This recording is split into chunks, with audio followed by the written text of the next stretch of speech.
le début de ce mondial de l'optique 2021, l'une des tendances incontournables, c'est bien sûr l'écologie. De nombreux acteurs de la filière optique lunetterie s'engagent et sont de plus en plus éco-responsables. Il était donc évident de parler d'Optic for Good, le label éco-responsable par excellence. Bonjour Carole. Bonjour.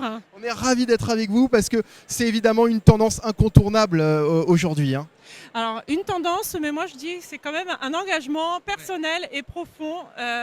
Donc ça dépasse même la tendance. C'est vraiment une qualité de vie et une manière de penser qui fait qu'on arrive à sortir des lunettes vraiment écologiques et éco-responsables. Alors nous, depuis le début du Silmo, on a pu découvrir de nombreux acteurs de la filière, des fabricants qui s'engagent de plus en plus en proposant des modèles, en proposant des matériaux toujours innovants en matière d'écologie.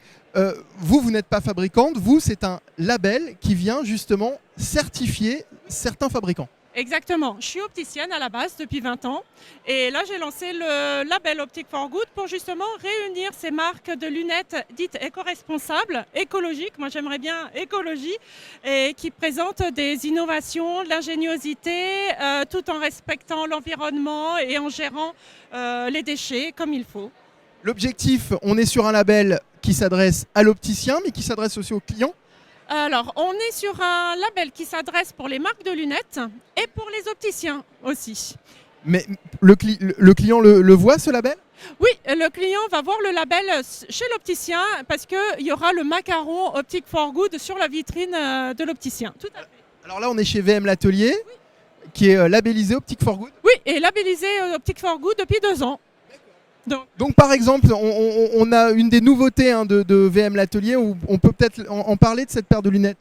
Eh bien, cette paire de lunettes, donc nouveauté, pourquoi? Alors déjà, on est sur de l'impression 3D, de l'impression 3D haute qualité.